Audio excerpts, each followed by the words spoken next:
everyone, welcome to my channel. I'm Rachna Prasad and thank you for being here. I hope you all are doing well.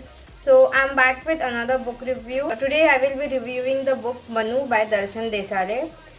This book is a mythological fiction which is based on Hindu mythology. So I'll be telling you a little about this book and give you pros and cons of this book.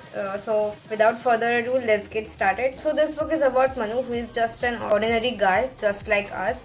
One day, suddenly a guy visits him and his life is changed forever.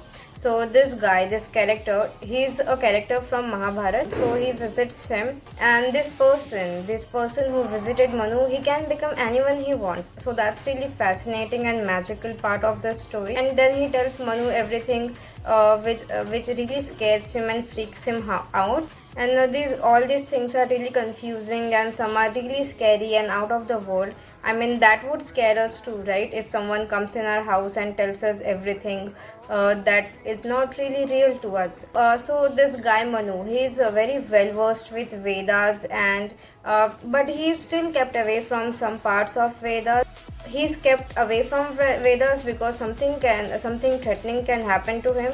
So yeah, so he's kept away from some part of Veda to protect him. But now he knows truth about him and what he really is, and now he needs to choose a side. He needs to choose either God or the side of demons. So if he chooses the side of God, then millions of people will be killed, and if he chooses the side of Rakshasas, million of people will be saved, but then they will be under control of the Rakshasas. There will be the Rakshasas will own the earth. That's really a critical part of this book. And then there is this concept in this book that nothing is magical in our life. Yes, I'm explaining. It's like humans made aeroplanes, right? Because we thought that that something like that could exist, something like that could happen, and we did made it happen. But in reality, so there is this other side in this book. So these people really thought about it and made it happen. So if we show them an aeroplane, they will think that this is something magical, but they have a flying horse which is very magical to us. So this was something really good to read, that this concept was very unique to me, and it was really good to read. The conclusion is that we only think that something is magical because we think it is magical. Whereas we have done so many things in our history that would seem to some other people as magic, but yeah, we have done many things that are real now. So yeah, so that was a concept that I really liked from this story, and I hope you got the point of that concept, I hope. So now coming to the story, the story was really fascinating at some points, and then the way author has used Hindu mythology in this book is very amazing. And I really liked that part of the book. It was really fascinating for me to read. And when I picked this book, I was really fascinated by the synopsis, because I really like to read books based on Hindu mythology. So yeah, so this was the one I really had to read. And for a while the book was really great. I was kind of enjoying it, but then after a few pages there were some errors in this book that really bummed me out. And at some point I really wanted to DNF this book, because even though the story was good, the writing, the narration and grammar really matters to me, because I can really ignore one or two mistakes, but there were so many, and I just couldn't really get through the story. But I did read it because I had a commitment. But the book could have been way better in editing, and the writing style could have been better.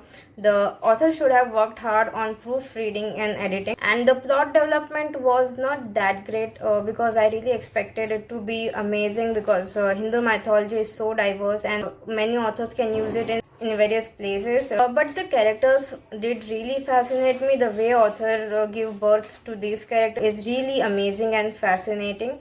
And that was the very positive point of this book, that you get to know the characters, the something new. Okay, it's not something that we have already read. He just gave a new perspective to the Hindu mythology characters. There is Ashwathama, there is Kalki, there is Avatar of Kalki, and then there is this new city Shambhala, which you really get to explore, and it's really amazing. Characters were well planned and they were very wise and knowledgeable.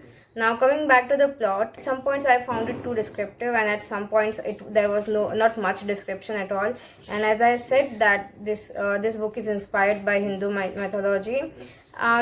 There were some points that were too philosophical for me or just too technical for me, so it kind of got boring for me to read. And yeah, so I think the book could have been way better than this, because the story is so good that this book really deserves better editing and proofreading. But if you're a mythological lover and beginner, definitely go for this book. But if you're someone for whom grammar and narration really matters, which many readers do care about, you shouldn't go for this book, I would suggest. But yeah, the plot was good, not that great, but it was okay for me. The characters were really great. I loved the characters. I loved the concept of this book, the way there were some points that author described that was really amazing. Because yeah, you can see that he had done some research for his characters and for the concepts that he introduced through this book. This was an okay read for me, and I kind of enjoyed it and kind of didn't. If you're a beginner and you want to give this book a try, definitely do. So that's it. That's the review of this book. If you liked it, give this video a thumbs up and subscribe to my channel. I'll see you in the next video. Stay tuned till then. Bye.